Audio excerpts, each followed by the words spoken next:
vida cristiana normal de la Iglesia por Watchman Nee. Escúchalo en Deseando de Dios.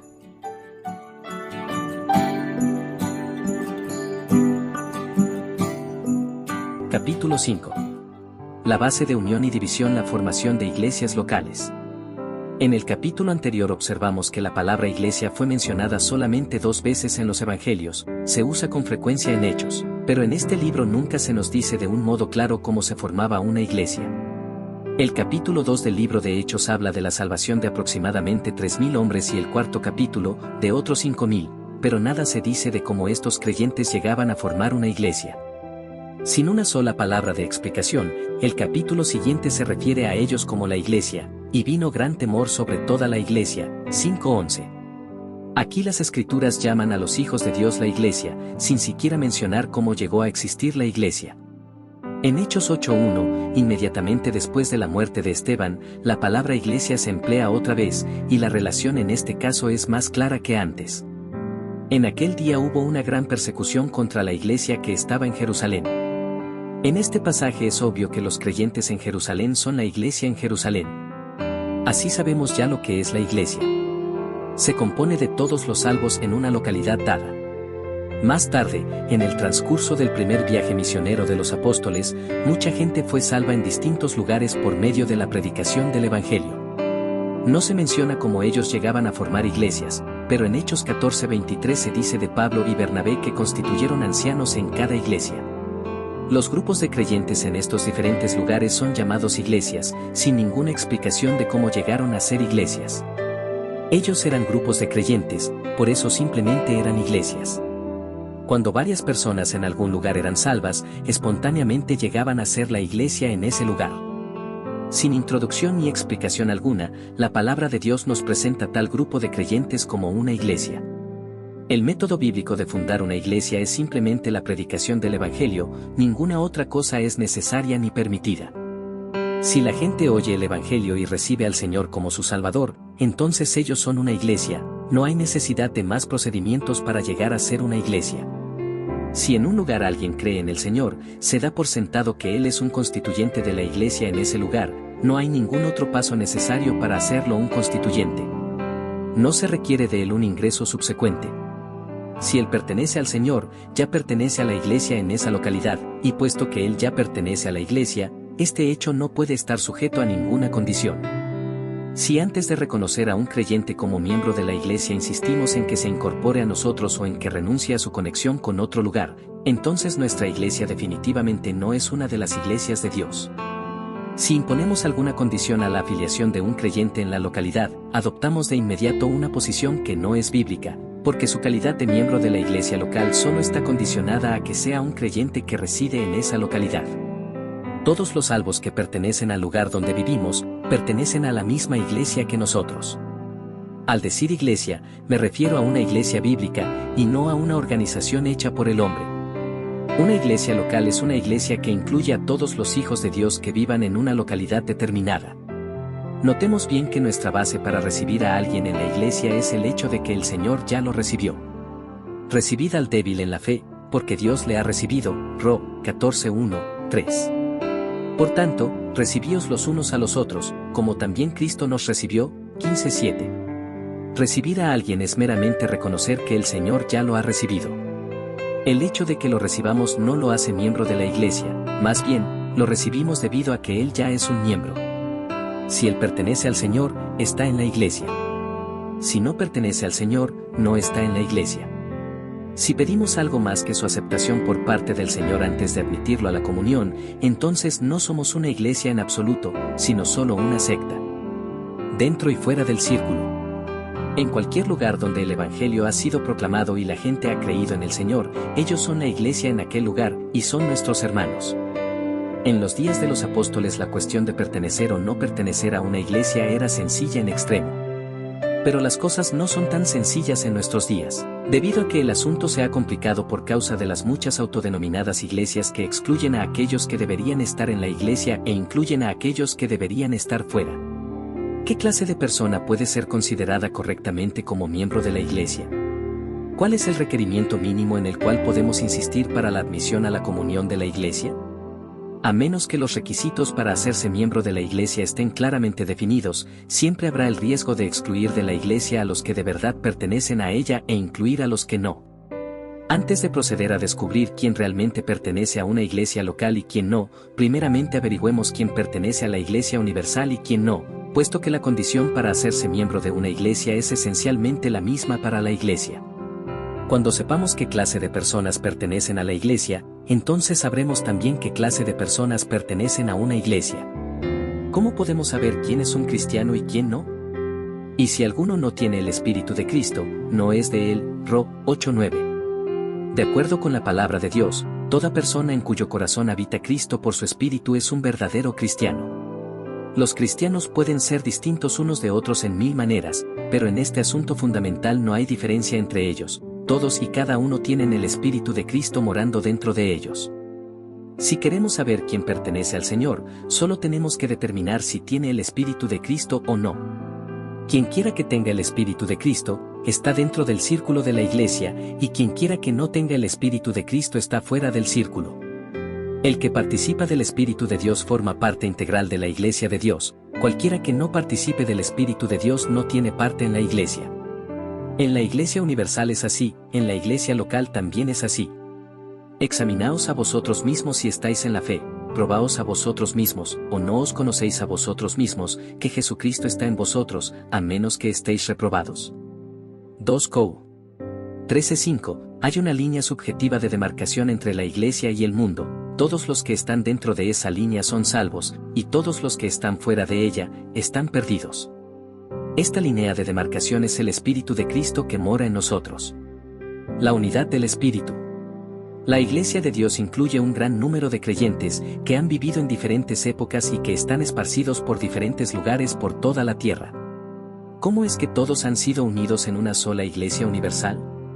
Con tales diferencias de edad, posición social, educación, origen, puntos de vista y temperamento, ¿cómo pudo toda esta gente convertirse en una sola Iglesia? ¿Cuál es el secreto de la unidad de los santos? ¿Cómo ha causado la fe cristiana que esta gente, con todas sus diferencias, sea en verdad una unidad? No es por medio de tener una gran convención y ponerse de acuerdo en ser uno que los cristianos se unen. La unidad cristiana no es producto humano, su origen es puramente divino. Esta poderosa y misteriosa unidad es sembrada en los corazones de todos los creyentes en el momento que reciben al Señor. Es la unidad del Espíritu, Ef. 4:3. El Espíritu que mora en el corazón de cada creyente es un solo Espíritu, por tanto, Él hace que todos aquellos en quienes Él habita sean uno, así como Él mismo es uno. Los cristianos pueden ser distintos unos de otros en formas innumerables, pero todos los cristianos de todas las épocas, con sus incontables disimilitudes, tienen esta única paridad fundamental: el Espíritu de Dios mora en cada uno de ellos. Este es el secreto de la unidad de los creyentes y este es el secreto de su separación del mundo. La razón por la cual existe la unidad cristiana y por la cual existe la separación cristiana es una sola. Es esta unidad inherente lo que hace uno a todos los creyentes, y es esta unidad inherente lo que explica la imposibilidad de división entre los creyentes, salvo por razones geográficas. Aquellos que no tienen esto son extraños, quienes lo tienen son nuestros hermanos. Si usted tiene el Espíritu de Cristo y yo tengo el Espíritu de Cristo, entonces ambos pertenecemos a la misma iglesia. No hay necesidad de ser unidos, estamos unidos por el único Espíritu que reside en nosotros dos. Pablo rogó a todos los creyentes que fueran solícitos en guardar la unidad del Espíritu, Ef. 4:3, Él no nos exhortó a tener la unidad, sino simplemente a guardarla. Ya la tenemos, porque es obvio que no podemos conservar lo que no tenemos. Dios nunca nos dijo que nos hiciéramos uno con otros creyentes, ya somos uno. Así que no necesitamos crear la unidad, solo necesitamos mantenerla. Nosotros no podemos producir esta unidad, puesto que por el Espíritu somos uno en Cristo, y no podemos quebrantarla, porque es un hecho eterno en Cristo, pero sí podemos destruir los efectos de ella, de manera que su expresión en la iglesia se pierda. ¡Qué lamentable! No solo hemos fallado en guardar esta preciosa unidad, sino que de hecho hemos destruido sus frutos, a tal grado que hay poca evidencia externa de unidad entre los hijos de Dios. ¿Cómo hemos de determinar quiénes son nuestros hermanos y comiembros en la iglesia de Dios? No por medio de averiguar si tienen los mismos criterios doctrinales que nosotros, ni por medio de enterarnos si han tenido las mismas experiencias espirituales, ni por medio de inquirir si sus costumbres, manera de vivir, ocupaciones y preferencias corresponden con las nuestras. Simplemente preguntamos, ¿mora en ellos el Espíritu de Dios o no? No podemos insistir en unidad de opiniones ni en unidad de experiencia ni en ninguna otra unidad entre los creyentes, sino en la unidad del Espíritu. Esta unidad sí puede existir y siempre debe existir entre los hijos de Dios. Todos aquellos que tienen esta unidad están en la iglesia. ¿No les ha ocurrido a veces en sus viajes, al conocer a un extranjero en un barco o en un tren, que después de un corto tiempo de conversación ha encontrado que de su corazón brota un amor puro para con él? Aquel brote espontáneo de amor fue causado por el mismo espíritu que mora en ambos corazones. Tal unidad interna y espiritual trasciende toda diferencia racial, social y nacional. ¿Cómo podemos saber si una persona tiene o no esta unidad del espíritu? En el versículo que sigue inmediatamente a la exhortación de Pablo de guardar la unidad del espíritu, él explica lo que tienen en común quienes poseen esta unidad. No podemos esperar que los creyentes sean iguales en todo, pero hay 7 cosas que todos los verdaderos creyentes comparten, y por la existencia o ausencia de estas podemos saber si una persona tiene la unidad del espíritu o no. Muchas otras cosas son de gran importancia, pero estas 7 son vitales. Son indispensables para la comunión espiritual y son al mismo tiempo el mínimo y el máximo de requisitos que se puede exigir a cualquier persona que profese ser un co-creyente. 7 factores de la unidad espiritual. Un cuerpo, y un espíritu, como fuisteis también llamados en una misma esperanza de vuestra vocación, un Señor, una fe, un bautismo, un Dios y Padre de todos, el cual es sobre todos, y por todos, y en todos, ef. 4:6. Una persona se constituye en miembro de la Iglesia con base en que ya posee la unidad del Espíritu, y este hecho dará por resultado que sea uno con todos los creyentes en los 7 puntos anteriormente mencionados. Ellos son los 7 elementos de la unidad del Espíritu, que es la herencia común de todos los hijos de Dios. Al trazar una línea de demarcación entre aquellos que pertenecen a la Iglesia y aquellos que no debemos exigir más que estos 7 puntos para no excluir a ninguno que pertenezca a la familia de Dios, y no nos atrevemos a pedir nada menos, para no incluir a ninguno que no pertenezca a la familia divina. Todos aquellos en quienes se encuentren estos 7 puntos pertenecen a la Iglesia, quienes carecen de alguno de ellos no pertenecen a la Iglesia. 1. Un cuerpo. La cuestión de la unidad comienza con el asunto de ser miembro del cuerpo de Cristo. La esfera de nuestra comunión es la esfera del cuerpo. Aquellos que están fuera de esa esfera no tienen relación espiritual con nosotros, pero quienes están dentro de esa esfera están todos en comunión con nosotros. No podemos hacer selección de comunión en el cuerpo, aceptando a unos miembros y rechazando a otros. Todos somos parte de un solo cuerpo, y nada puede separarnos de él, ni unos de otros. Cualquiera que haya recibido a Cristo pertenece al cuerpo, y él y nosotros somos uno. Si no queremos extender la comunión a alguien, debemos primeramente asegurarnos de que no pertenece al cuerpo. Si pertenece, no tenemos ninguna razón para rechazarlo, excepto por razones disciplinarias como se expone claramente en la palabra de Dios. 2. Un espíritu. Si alguno busca comunión con nosotros, por más que pueda discrepar de nosotros en experiencia o en visión, siempre que tenga el mismo espíritu que nosotros, tiene derecho a ser recibido como hermano. Si él ha recibido el Espíritu de Cristo, y nosotros hemos recibido el Espíritu de Cristo, entonces somos uno en el Señor, y nada debe dividirnos. 3. Una esperanza.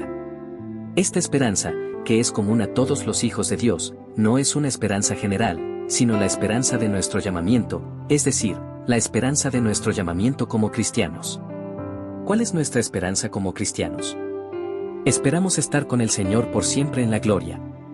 No hay una sola alma que pertenezca verdaderamente al Señor, en cuyo corazón no anide esta esperanza, porque tener a Cristo en nosotros es tener la esperanza de gloria en nosotros. Colonia 1:27.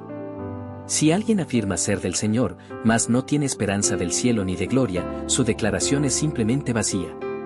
Todos los que comparten esta esperanza son uno, y puesto que tenemos esta esperanza de estar juntos en la gloria por toda la eternidad, ¿cómo podemos ser divididos ahora en el tiempo?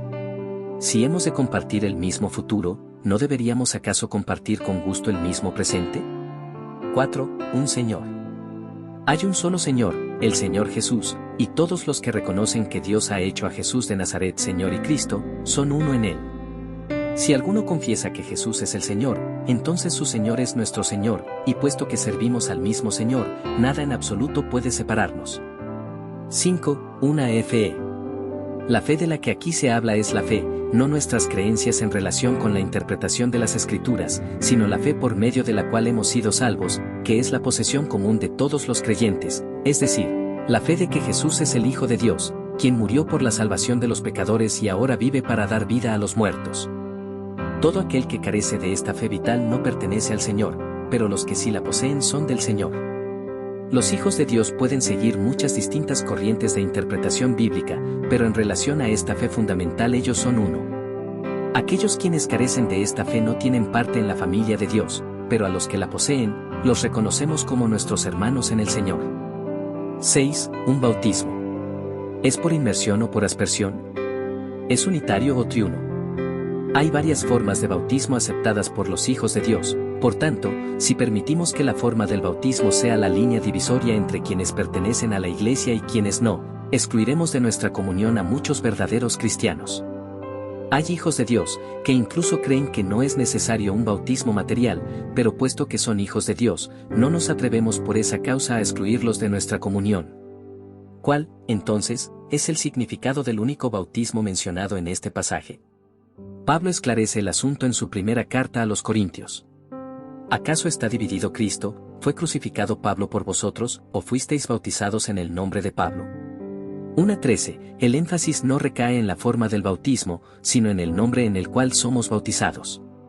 La cuestión primordial no es si uno es rociado o sumergido una o tres veces, bautizado literalmente o en forma espiritual. Lo importante es esto, ¿en qué nombre ha sido usted bautizado? Si ha sido bautizado en el nombre del Señor, esto lo capacita para ser un miembro en la Iglesia. Si alguien es bautizado en el nombre del Señor, yo le recibo con gusto como a hermano, cualquiera que sea el modo de su bautismo. Pero esto no implica que no sea importante si somos rociados o sumergidos, o si nuestro bautismo es espiritual o literal. La palabra de Dios enseña que el bautismo es literal, y que es por inmersión, pero lo importante aquí es que la forma del bautismo no es la base de nuestra comunión, sino el nombre en el cual somos bautizados. Todos los que son bautizados en el nombre del Señor son uno en Él. 7. Un Dios. ¿Creemos en el mismo Dios personal y sobrenatural, y creemos que Él es nuestro Padre? Si es así, entonces pertenecemos a una sola familia, y no hay razón adecuada para estar divididos. Los 7 puntos mencionados anteriormente son los 7 factores de esa divina unidad que es la posesión de todos los miembros de la familia divina, y constituyen la única prueba de la confesión cristiana. Ellos son la posesión de todo cristiano verdadero, sin importar el lugar ni la época a los cuales pertenezca. Como un lazo de 7 cuerdas, la unidad del Espíritu une a todos los creyentes del mundo entero, y por muy distintas que sean sus caracteres o circunstancias, si tienen estas 7 expresiones de una unidad interna, nada en absoluto los puede separar. Si imponemos alguna condición para tener comunión, además de estas 7, que no son sino el resultado de la única vida espiritual, entonces somos culpables de sectarismo, porque estamos haciendo una división entre aquellos que evidentemente son hijos de Dios. Si aplicamos cualquier prueba fuera de estas 7, como el bautismo por inmersión, o ciertas interpretaciones acerca de la profecía, o una corriente especial de enseñanza sobre la santidad, o una experiencia pentecostal, o el renunciar a una iglesia denominacional, entonces estamos imponiendo otras condiciones que las estipuladas en la palabra de Dios. Todos los que tienen estos 7 puntos en común con nosotros son nuestros hermanos, cualquiera que sea su experiencia espiritual, sus puntos de vista doctrinales, o sus afiliaciones con las autodenominadas iglesias. Nuestra unidad no se basa en nuestra apreciación de la verdad acerca de nuestra unidad, ni en nuestro éxodo de lo que se opondría a nuestra unidad, sino en el hecho mismo de nuestra unidad, que es hecho real en nuestra experiencia por el Espíritu de Cristo, que mora en nosotros. Iglesias locales. Lo que es verdad de la Iglesia Universal, también es verdad de una iglesia local. La Iglesia Universal incluye a todos aquellos que tienen la unidad del Espíritu. La Iglesia local incluye a todos aquellos que, en una localidad dada, tienen la unidad del Espíritu. La Iglesia de Dios y las iglesias de Dios no se diferencian en naturaleza, sino solo en alcance. Aquella se compone de todos aquellos en el universo entero en quienes mora el Espíritu de Dios. Esta consiste de todos aquellos en una localidad en quienes mora el Espíritu. Cualquiera que desee pertenecer a una iglesia en cierta localidad debe satisfacer dos requisitos: debe ser un hijo de Dios y debe vivir en esa misma localidad. Ser miembro de la iglesia de Dios se estipula solo por el hecho de ser hijo de Dios, pero ser miembro de una iglesia de Dios se estipula en primer lugar por el hecho de ser hijo de Dios y en segundo lugar por el hecho de vivir en cierta localidad. En naturaleza, la iglesia es indivisible como Dios mismo es indivisible. Por tanto, la división de la iglesia en iglesias no es una división en naturaleza, vida, ni esencia, sino solamente en gobierno, organización y administración. Debido a que la iglesia terrenal se compone de un gran número de individuos, es indispensable una cierta medida de organización. Es físicamente imposible que todo el pueblo de Dios, disperso por todo el mundo, viva y se reúna en un solo lugar, y es por esa única razón que la iglesia de Dios está dividida en iglesias.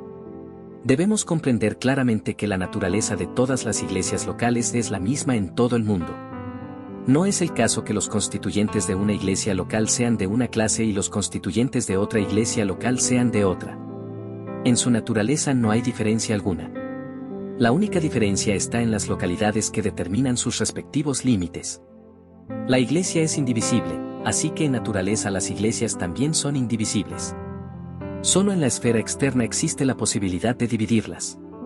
Las limitaciones físicas hacen que las divisiones geográficas sean inevitables, pero la unidad espiritual de los creyentes sobrepasa toda barrera de espacio. La localidad es la base divinamente designada para la división de la iglesia, porque es la única división inevitable. Entre los creyentes del mundo entero, todas las barreras se pueden evitar menos esta. En tanto que los creyentes permanezcan en la carne, no pueden existir separados de los lugares donde residen, así que las iglesias que son constituidas de tales creyentes están necesariamente limitadas por el lugar donde moran. Las distinciones geográficas son naturales, no arbitrarias, y es simplemente debido a que las limitaciones físicas de los hijos de Dios hacen que las divisiones geográficas sean inevitables, que Dios ha ordenado que su iglesia se divida en iglesias sobre la base de la localidad. Esta división es bíblica y todas las demás divisiones son carnales. Cualquier otra división de los hijos de Dios además de la geográfica, implica no simplemente una división de esfera, sino una división de naturaleza. La división local es la única división que no afecta la vida de la iglesia. La mayoría de los creyentes de hoy están tan extremadamente ciegos con respecto a la base bíblica de una iglesia que si uno pregunta a otro, ¿a cuál iglesia pertenece usted?, lo primero en que piensa quien es interrogado es la corriente específica de enseñanza que él aprueba, o el grupo de personas con el cual tiene comunión especial, o cómo se diferencia de otro su grupo de cristianos, o quizás el nombre que lleve aquel grupo especial, o la forma de organización que han adoptado. En síntesis, pensará cualquier otra cosa que el lugar en el cual vive. Pocos contestarían con, pertenezco a la iglesia en Efeso, o pertenezco a la iglesia en Shanghái, o pertenezco a la iglesia en Los Ángeles. Es el hecho de que estamos en Cristo lo que nos separa del mundo, y el hecho de estar en cierta localidad, lo que nos separa de otros creyentes. Es solo porque residimos en un lugar diferente que pertenecemos a una iglesia diferente. La única razón por la cual no pertenezco a la misma iglesia que otros creyentes es que no vivo en el mismo lugar geográfico que ellos. Si deseo estar en la misma iglesia, entonces debo cambiar mi domicilio al mismo lugar. Si, por otro lado, deseo estar en una iglesia diferente de la de aquellos en mi localidad, entonces la única solución a mi problema es mudarme a una localidad diferente.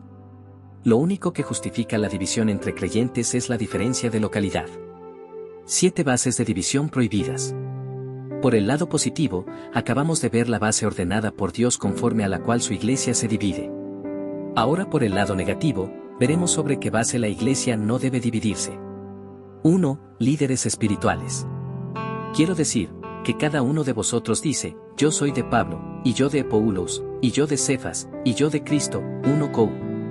1:12. Aquí Pablo señala la carnalidad de los creyentes corintios al intentar dividir la iglesia de Dios en Corinto, la cual, por el ordenamiento divino, era indivisible, siendo ya la más pequeña unidad bíblica sobre la que cualquier iglesia podía ser establecida.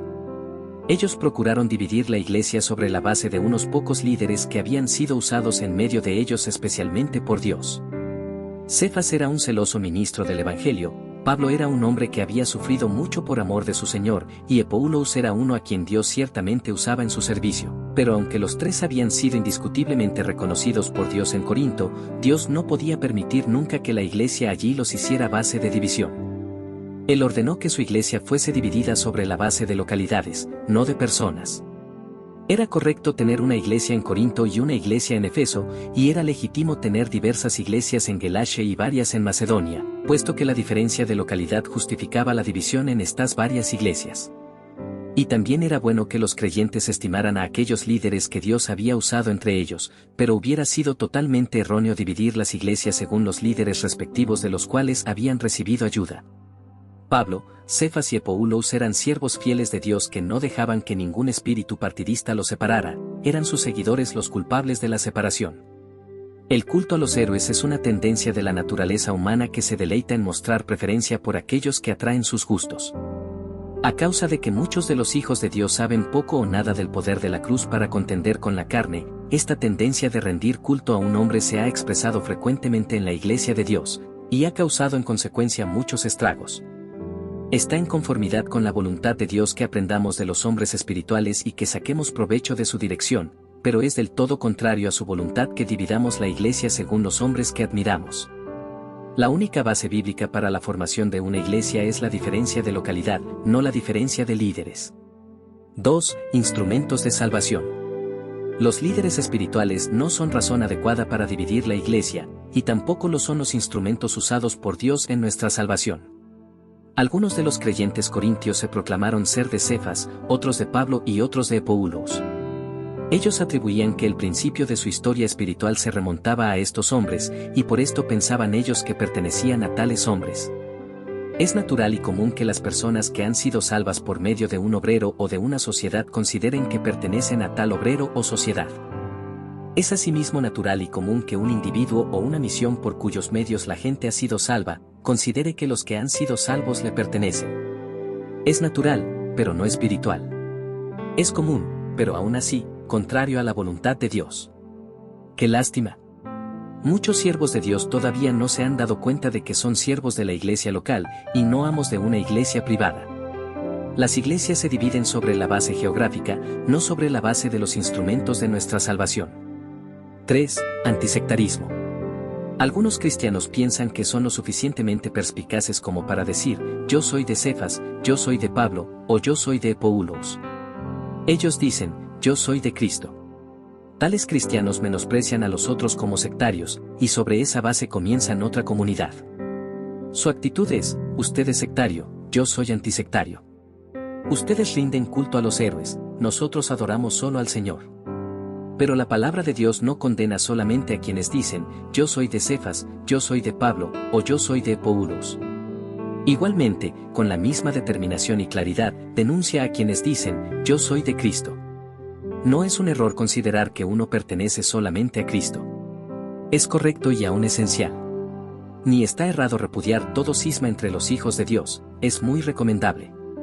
Dios no condena a esta clase de cristianos por ninguna de estas dos cosas, los condena por el mismo pecado que ellos condenan en otros, su sectarismo. Como protesta contra la división entre los hijos de Dios, muchos creyentes procuran dividir a aquellos que no dividen de quienes sí dividen, y nunca se les ocurre que ellos mismos son divisivos. Su base de división puede ser más plausible que la de otros que se dividen a causa de las diferencias doctrinales o preferencias personales por ciertos líderes, pero el hecho sigue siendo que ellos están dividiendo a los hijos de Dios. Aun cuando repudian los cismas en otros, ellos mismos son cismáticos. Cuando usted dice, yo soy de Cristo, ¿da usted a entender que otros no lo son? Es perfectamente legítimo que usted diga, yo soy de Cristo, si su frase indica simplemente a quién pertenece usted, pero si indica, yo no soy sectario, yo tengo una posición muy diferente a la de ustedes los sectarios, entonces establece una diferencia entre usted y los otros cristianos. El pensamiento mismo de hacer distinción entre los hijos de Dios tiene su origen en la naturaleza carnal del hombre, y es sectario. Si vemos a otros creyentes como sectarios y nos consideramos a nosotros como no sectarios, inmediatamente estamos haciendo diferencias entre el pueblo de Dios, manifestando así un espíritu divisivo aún en el mismo hecho de condenar la división.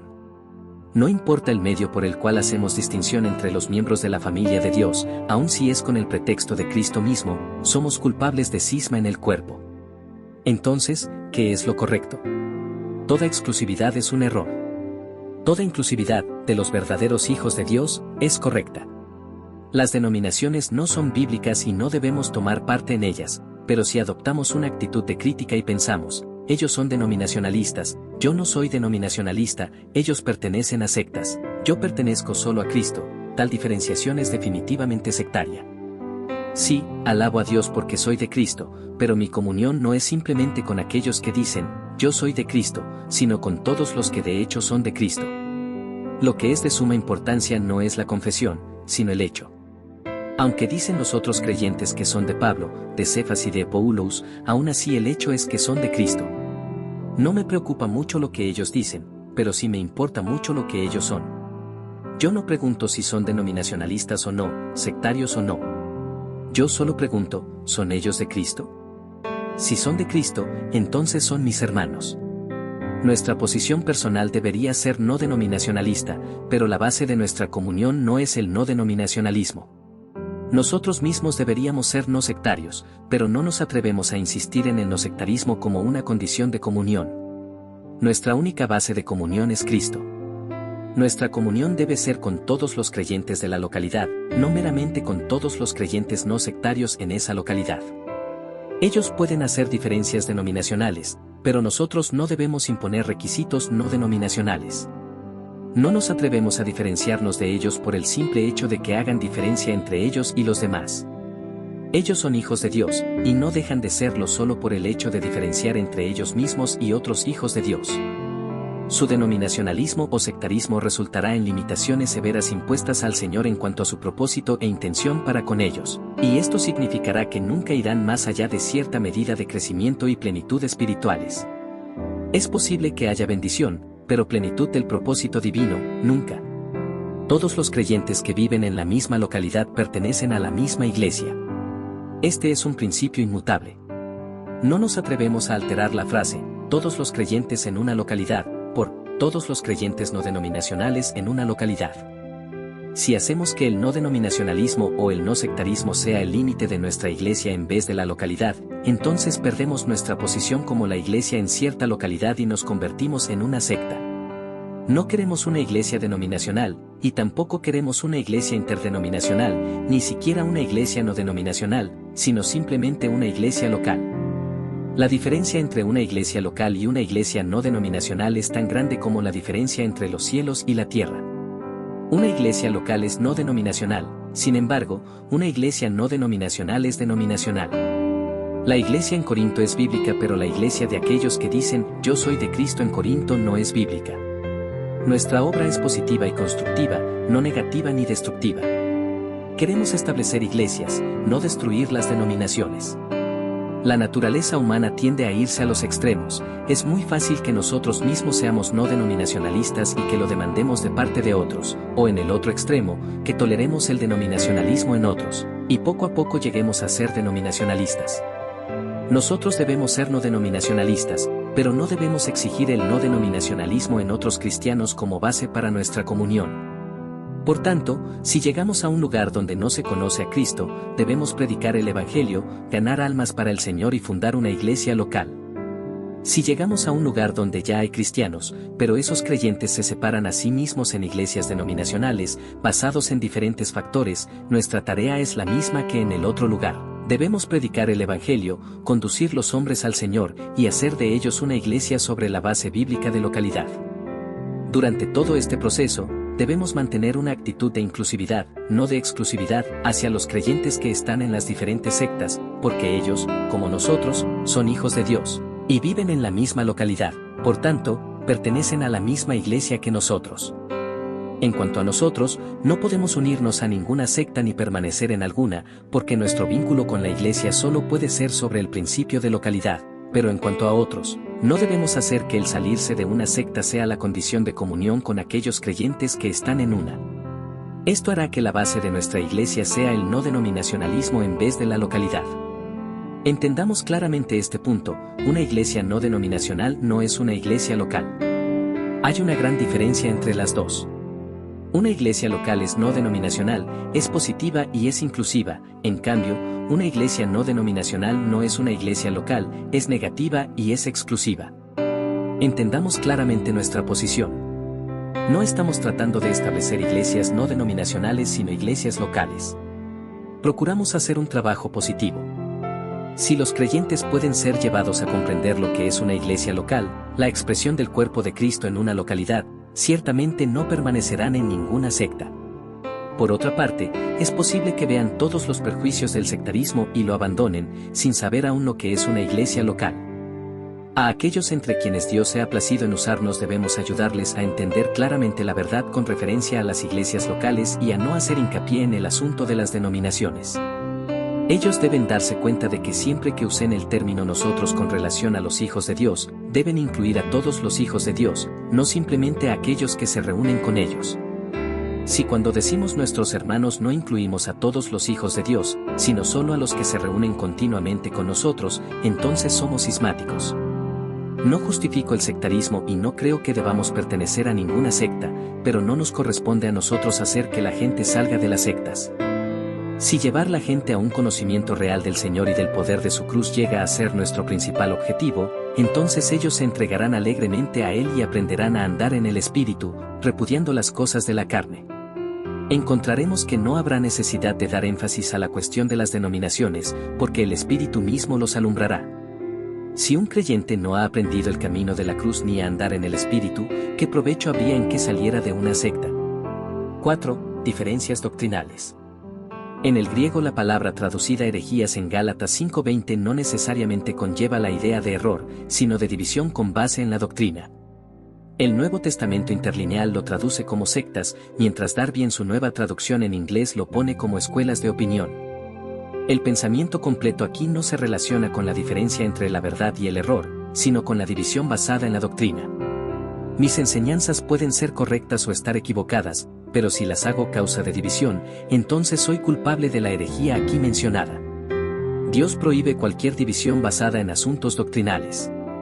Algunos creen que el arrebatamiento será antes de la gran tribulación, otros, que será después de la gran tribulación. Algunos creen que todos los santos entrarán al reino, otros que solo una porción de ellos entrará. Algunos creen que el bautismo es por inmersión, otros, que es por aspersión. Unos creen que las manifestaciones sobrenaturales son un acompañamiento necesario al bautismo del Espíritu Santo, mientras que otros no. Ninguno de estos pareceres doctrinales constituye una base bíblica para separar a los hijos de Dios. Aunque algunos pueden estar en lo cierto y otros equivocados, Dios no autoriza ninguna división por causa de diferencias relativas a tales creencias. Por supuesto, no estamos hablando aquí de los cimientos de la fe, las doctrinas esenciales acerca de las personas divinas, la fe en Cristo, la expiación, etc., sino de asuntos secundarios. Si un grupo de creyentes se ha separado de una iglesia local debido a su celo por cierta enseñanza que es conforme a la palabra de Dios, la nueva iglesia que ellos establecen tal vez tendrá más enseñanza bíblica, pero nunca podrá ser una iglesia bíblica. Introducir un error a la iglesia es carnal, pero dividir una iglesia por causa de un error también puede ser carnal. Es la carnalidad lo que muchas veces destruye la unidad de la iglesia en un lugar. Si deseamos mantener una posición bíblica, entonces debemos asegurarnos que las iglesias que fundemos en varios lugares solo representen localidades, no doctrinas.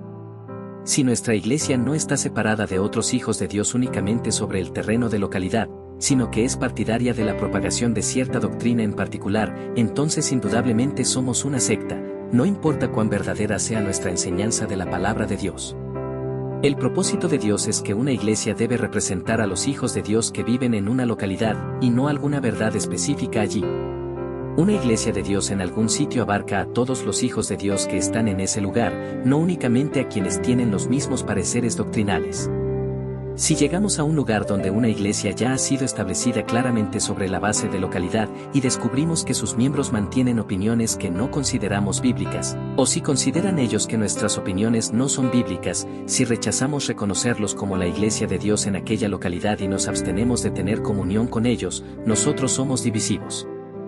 La cuestión no es si ellos están de acuerdo con nuestra presentación de la verdad, sino si se mantienen sobre el claro terreno de la iglesia.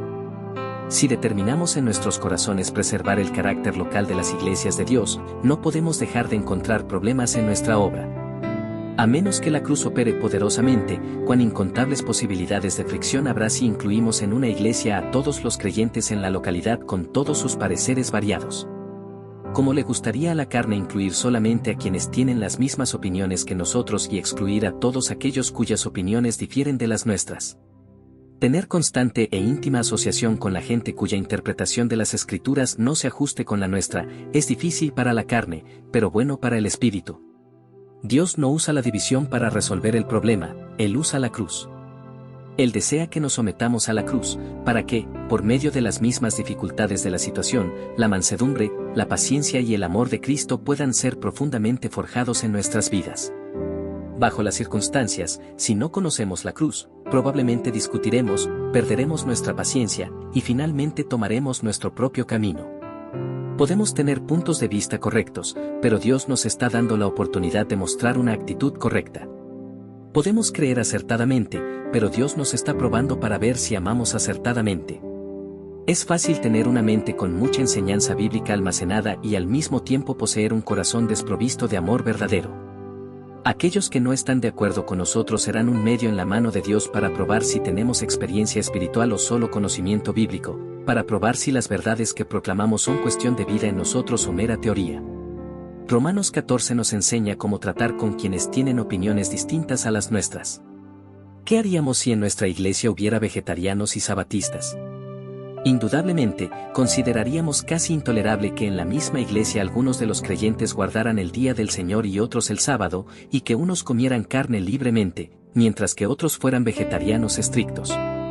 Esa era exactamente la situación que Pablo estaba afrontando. Notemos sus conclusiones.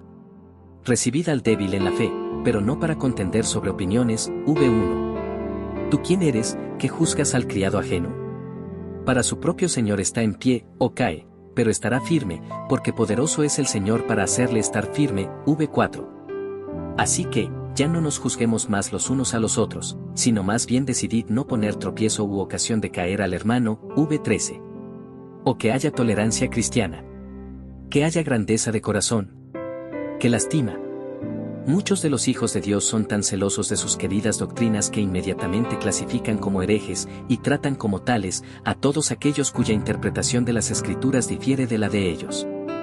Dios quiere que andemos en amor hacia todos los que sostienen puntos de vista contrarios a los puntos de vista que nos son queridos. V15. Esto no significa que todos los miembros de una iglesia puedan tener cualquier punto de vista que les plazca. Lo que significa es que la solución al problema de las diferencias doctrinales no estriba en formar partidos separados en consonancia con los diferentes puntos de vista que sostienen, sino en andar en amor hacia aquellos cuyo parecer difiere del nuestro. Por medio de enseñar con paciencia tal vez todavía podamos ayudar a todos con el fin de que lleguen a la unidad de la fe. EF 4:13. Mientras esperamos pacientemente en el Señor, quizás Él les conceda la gracia a otros para que cambien sus puntos de vista, o tal vez Él nos dé la gracia de ver que no somos tan buenos maestros como pensábamos. Nada prueba tanto la espiritualidad de un maestro como la oposición a su enseñanza. Los maestros deben aprender humildad, y asimismo todos los otros creyentes. Cuando estos reconozcan su posición en el cuerpo, sabrán que no es dado a todos determinar asuntos de doctrina. Deben aprender a sujetarse a aquellos que han sido provistos por Dios para el ministerio específico de enseñar a su pueblo. Dones y experiencias espirituales son necesarios para la enseñanza espiritual, consecuentemente, no todos pueden enseñar. Completad mi gozo, sintiendo lo mismo, teniendo el mismo amor, unánimes, sintiendo una misma cosa. Nada hagáis por contienda o por vanagloria, antes bien con humildad, estimando cada uno a los demás como superiores a él mismo, no mirando cada uno por lo suyo propio, sino cada cual también por lo de los otros. Fil 2:4. Cuando las iglesias hayan tomado a pecho lo que escribió Pablo a la iglesia en Filipos, entonces será totalmente posible tener una sola iglesia en una localidad sin fricción alguna entre sus muchos miembros. 5. Diferencias raciales. Porque por un solo espíritu fuimos todos bautizados en un cuerpo, sean judíos o griegos, sean esclavos o libres, y a todos se nos dio a beber de un mismo espíritu. 1 Cor. 12:13. Los judíos han tenido siempre el más fuerte prejuicio racias de todos los pueblos. Ellos consideraban a las otras naciones como inmundas, y les estaba prohibido aún comer con ellas. Pero en su carta a los Corintios, Pablo puso muy en claro que en la iglesia tanto el judío como el gentil son uno. Todas las distinciones en Adán han sido eliminadas en Cristo. Una iglesia racias no tiene ningún reconocimiento en la palabra de Dios. Ser miembro de una iglesia está determinado por el lugar de residencia, no por la raza. Actualmente, en las grandes ciudades cosmopolitas del mundo hay iglesias para los blancos e iglesias para los negros, iglesias para los europeos e iglesias para los asiáticos. Estas han surgido por la falta de entender que los límites de una iglesia son una ciudad. Dios no permite que exista ninguna división entre sus hijos basada en la diferencia de color, costumbres o manera de vivir. No importa la raza a la que pertenezcan, si ellos residen en la misma localidad, pertenecen a la misma iglesia. Dios ha puesto creyentes de diferentes razas en una sola localidad para que, trascendiendo todas las diferencias externas, ellos, en una sola iglesia, exhiban la vida misma y el espíritu mismo de su Hijo. Todo lo que nos viene por naturaleza es vencido por la gracia. Todo lo que era nuestro en Adán ha sido excluido en Cristo. El meollo del asunto es este: ¿son todas las diferencias carnales eliminadas en Cristo o hay todavía lugar para la carne en la iglesia? ¿Son nuestros recursos en Cristo suficientes para vencer toda barrera natural? Recordemos que la iglesia en una localidad dada incluye a todos los creyentes que viven allí y excluye a quienes viven en otra parte. 6. Diferencias nacionales.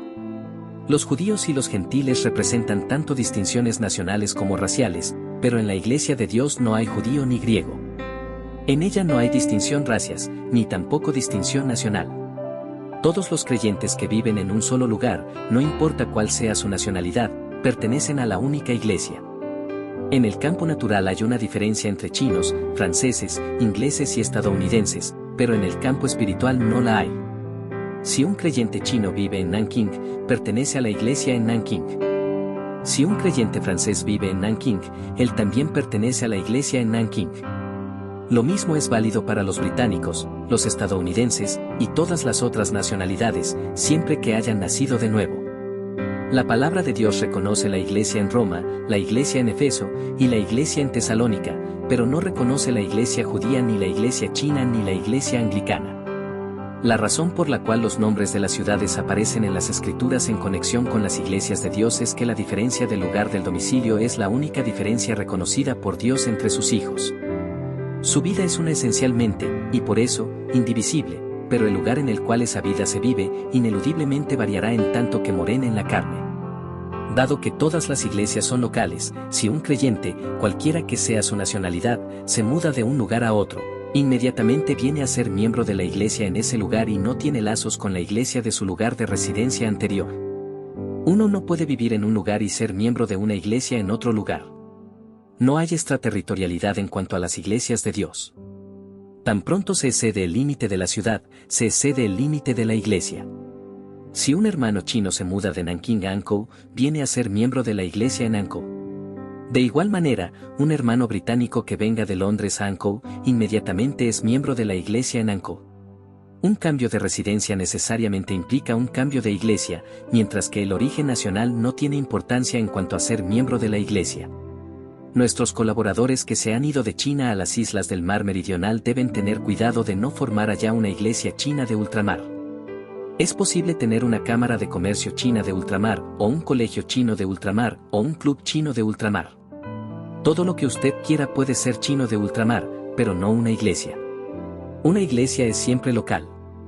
Si uno va a cualquier ciudad en un país extranjero, entonces se sobreentiende que pertenece a la iglesia en esa ciudad.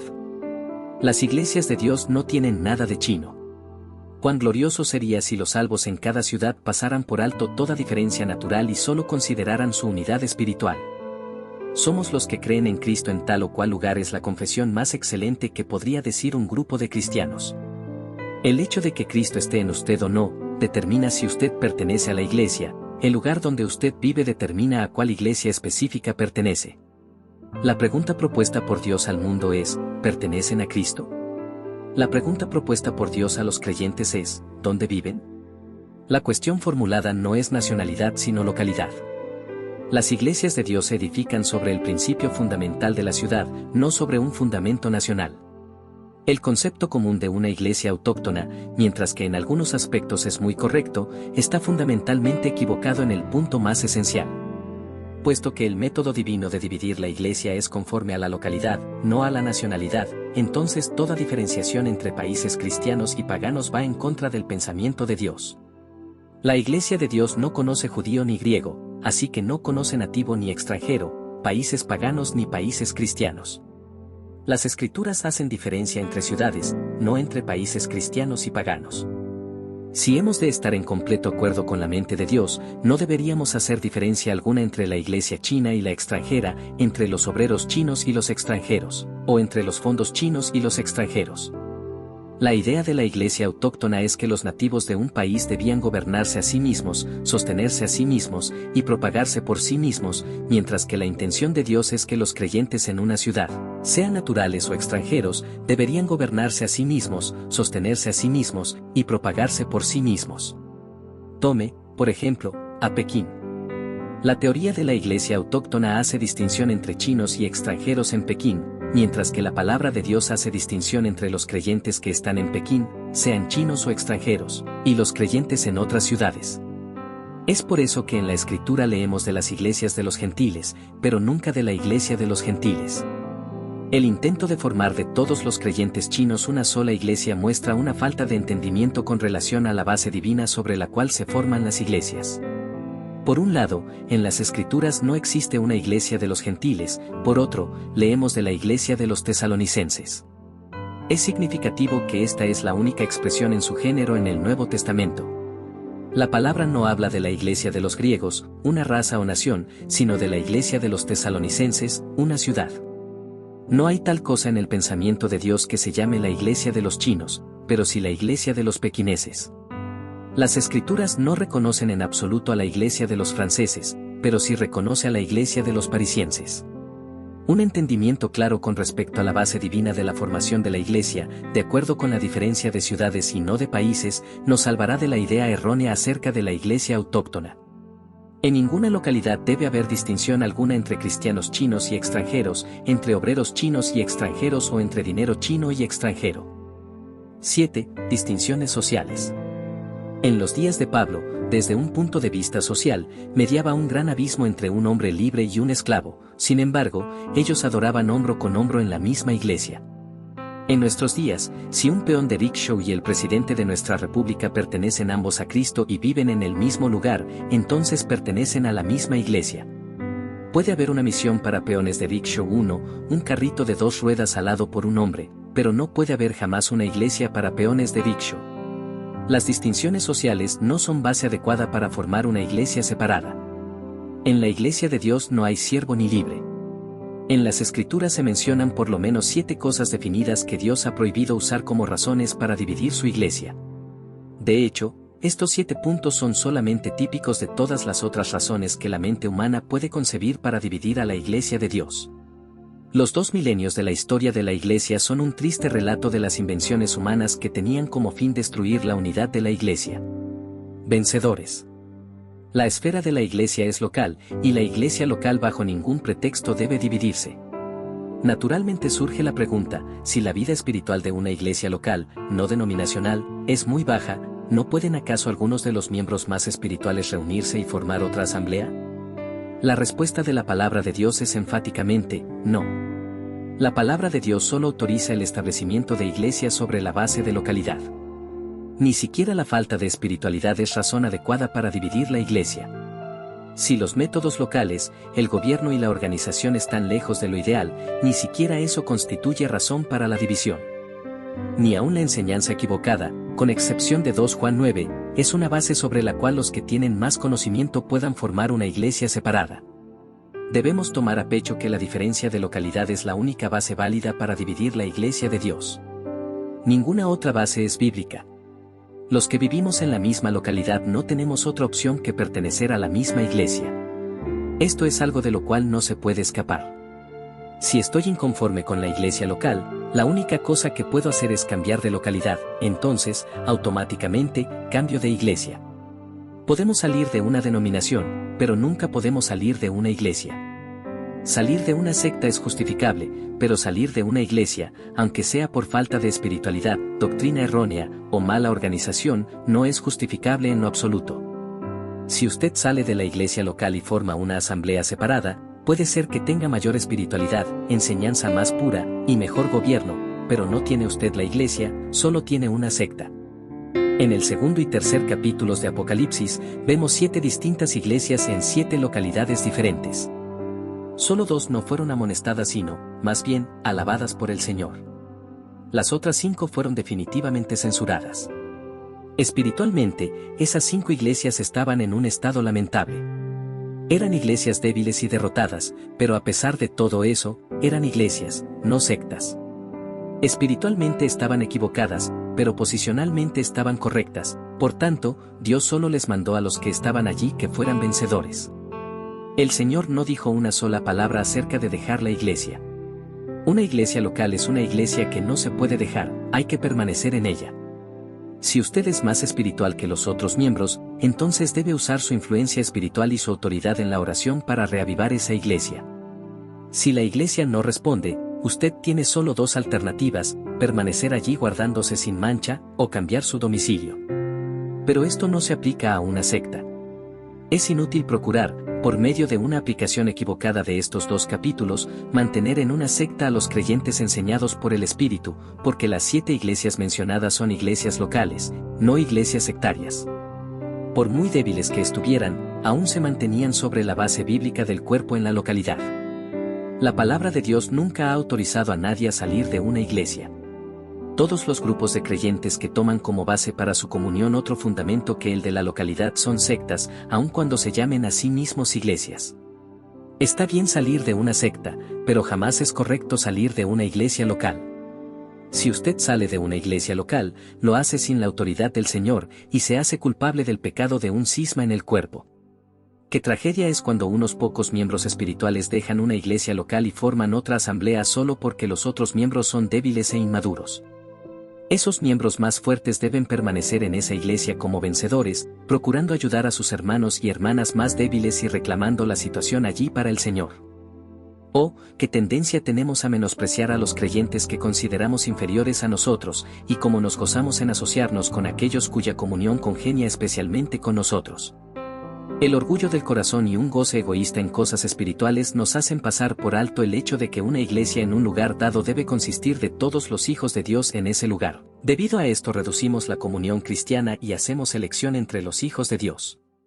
Esto es sectarismo, y es una aflicción de corazón para el Señor.